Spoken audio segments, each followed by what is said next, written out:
दूसरी तरफ चीनू के फूफा जी उसकी फूफो को कहते हैं, जाओ भाई अपने भाई का हाल ही पूछाओ, वो बीमार है काफी। ना जी ना, मैं नहीं जाती उसको देखने के लिए। मैं उसको देखने गई तो उसने चीनू और बंटी की शादी की तारीख मांग लेनी है मुंह खोलकर। तो क्या अब तुम अपने भाई की बेटी को शादी करके नहीं लाओगी? 4 साल से बिठाया हुआ है तुमने उसे। अरे भाई की बेटी है तो क्या हुआ, जहेज के नाम पे 4 टीन के बर्तन उठा के ले आएगी। और मेरा बेटा बंटी पूरे 80,000 कमाता है। अब वो लड़की मुझे अपने बेटे के जोड़ की नहीं लगती। और वैसे भी उसकी जुबान अब गज भर लंबी हो गई है। बंटी ये सब कुछ बाहर सुन रहा था। अरे भाई भी तुम्हारा, भतीजी भी तुम्हारी और बेटा भी तुम्हारा। मुझे तो बस तुम 1 कप गर्म चाय पिला दो। अच्छा पिलाती हूँ मैं आपको चाय। फिर सोनी कबूतरी चाय बनाने चली जाती है। अगली सुबह चीनू ऑटो चलाने के लिए जाने लगती है तो उसको उसकी माँ कहती है, दिमाग खराब हो गया है तुम्हारा, तुम किस तरह रिक्शा चलाओगी?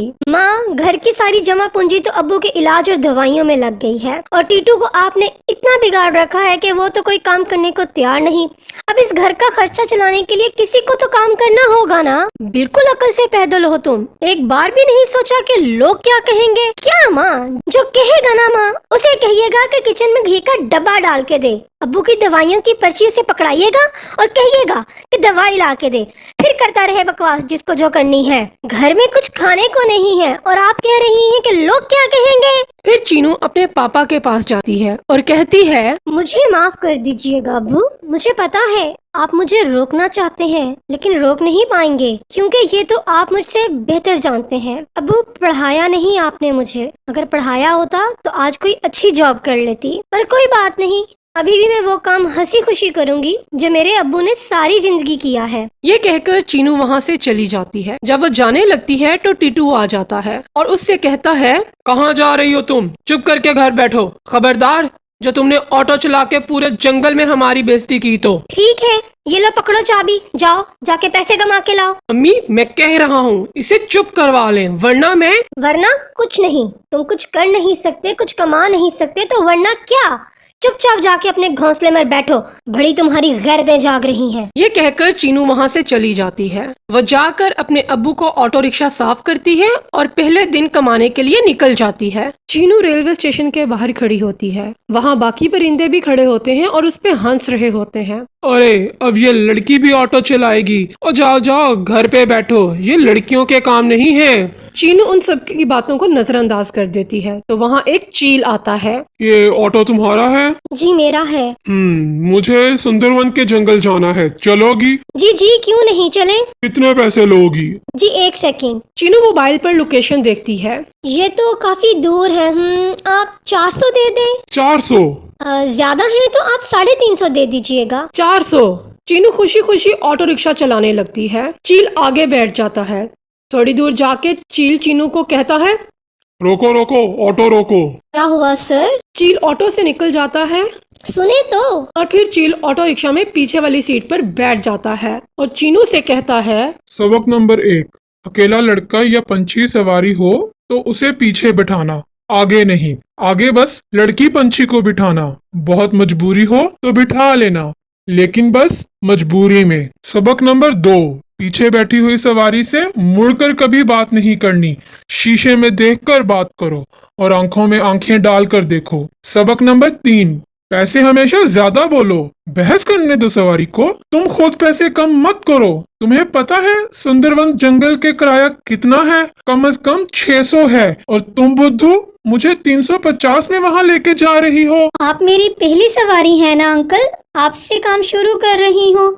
अब तो आपने जिंदगी का इतना बड़ा सबक दे दिया, अब आप 1 रुपया भी नहीं देंगे तो चलेगा। चले सुंदरवन। पता है वहाँ सब चील ही चील है, ऑटो वाली को खा जाने की निगाह से देखेंगे। तो देखने दे, अभी आपने ही तो सिखाया है कि मैं भी सबको देखूं और डरूं ना। शाबाश, तुम्हारे पिताजी के साथ हर हफ्ते में सुंदरवन जाता था। और कहाँ है वो? अब्बू बीमार हैं, बिस्तर पर हैं। फिर चीनू सुंदरवन जंगल जाती है। ये ले अंकल, आ गई आपकी मंजिल। ये लो 650 रुपए। और हाँ, दिल लगाकर काम करना, डरना मत। चीनू को काफी हौसला हो जाता है और वो पहली कमाई से खुश हो जाती है। अगले दिन चीनू स्टैंड पे फिर जाती है। कब से इंतजार कर रही हूँ, अभी तक कोई सवारी ही नहीं आई। एक एक सवारी करके इतना इंतजार करना पड़ता है। क्यों ना मैं अपना ऑटो मोबाइल ऐप पर रजिस्टर करवा लूँ, वरना ऐसे तो कोई सवारी मुझे मिलेगी ही नहीं। फिर एक कौवा आता है। हरी पहाड़ी चलोगे? हाँ जी आई, मैं ले चलती हूँ। क्या तुम? एक लड़की ही ऑटो चलाती है? तौबा तौबा, क्या जमाना आ गया है। अब तुम जैसी लड़कियां भी ऑटो चलाएंगी? हद है, मैं नहीं बैठूंगा। फिर चीनू मोबाइल ऐप के ऑफिस जाती है अपना ऑटो रजिस्टर करवाने के लिए। मिस चीनू, आपका फैसला बहुत अच्छा है। ये बहुत मुश्किल पर बहादुरी का फैसला है। मैंने आज तक लाखों मर्दों के इंटरव्यूज किए हैं, लेकिन एक ऑटो वाली लड़की, वाओ, मेरे ख्याल से ये बहुत अच्छा होगा, खास तौर पर हमारी फीमेल्स के लिए। वो एक फीमेल ऑटो वाली के साथ अच्छा महसूस करेंगी।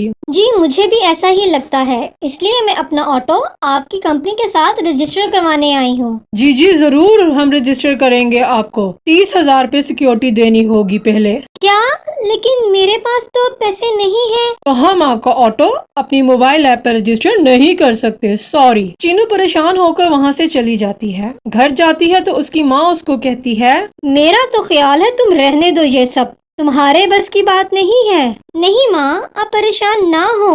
पता है लोगों को आदत नहीं है लड़कियों को ऑटो चलाते देखने की। आहिस्ता आहिस्ता आदत हो जाएगी और सब ठीक हो जाएगा। तब ही टीटू बोलता है, कुछ ठीक नहीं होगा। उस खटारा ऑटो की तरह हमारी जिंदगी और भी खटारा होती जाएगी और तुम्हारी हरकतों से जंगल में बदनामी और जिल्लत अलग। बातें बनाने के अलावा तुम और कर भी क्या सकते हो? चुप कर जाओ, कोई काम ही कर लो। करूँगा, जब सही वक्त आएगा जरूर करूँगा, लेकिन रिक्शा फिर भी नहीं चलाऊंगा।